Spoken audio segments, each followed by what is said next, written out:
Birthday से 2 दिन पहले वो अपनी सहेली के साथ शॉपिंग करने गई थी। बड़े ख्वाब थे, अरमान थे कपड़े खरीदने को, बर्थडे को लेकर। उसे कोचिंग भी जाना था। कोचिंग गई, सहेली को लिया, फिर बाजार से वो अपनी सहेली के साथ वापस आ रही थी।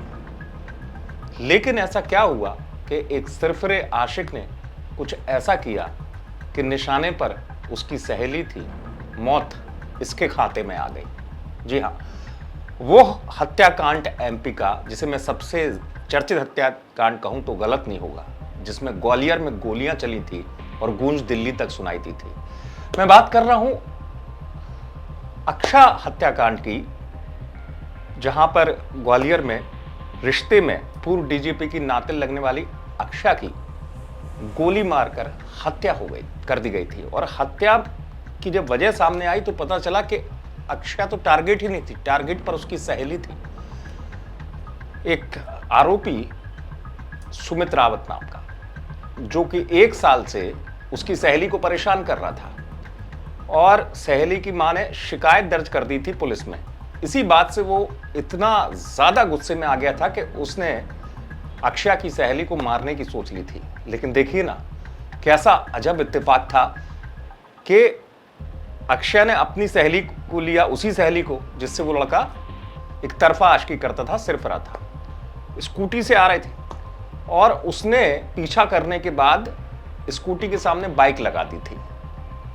और उसके बाद जब स्कूटी थोड़े आगे चली जाती है तो फिर पीछा करता है, बाजार का इलाका था, और फिर वो निशाना साधता है।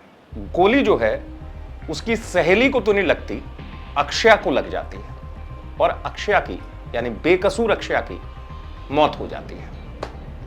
यह एक ऐसा हत्याकांड था, तो पूर्व डीजीपी की नातिन थी अक्षय, और इस हत्याकांड की गूंज ग्वालियर से लेकर दिल्ली तक गई थी कि कैसे दिन दहाड़े बेकसूर लड़की गोलियों का शिकार हो गई।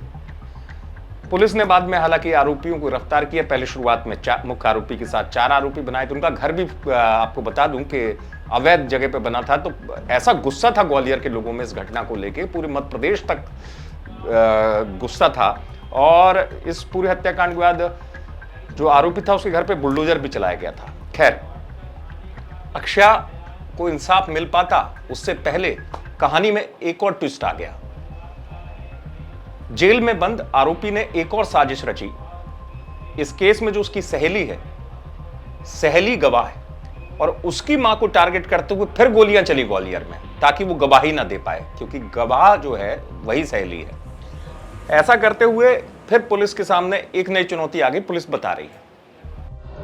पहले एक अक्षा हत्याकांड हुआ था, उसमें एक जो उसकी गवाह है, उनकी मदर जो है वो स्कूल में पढ़ाने जाती हैं।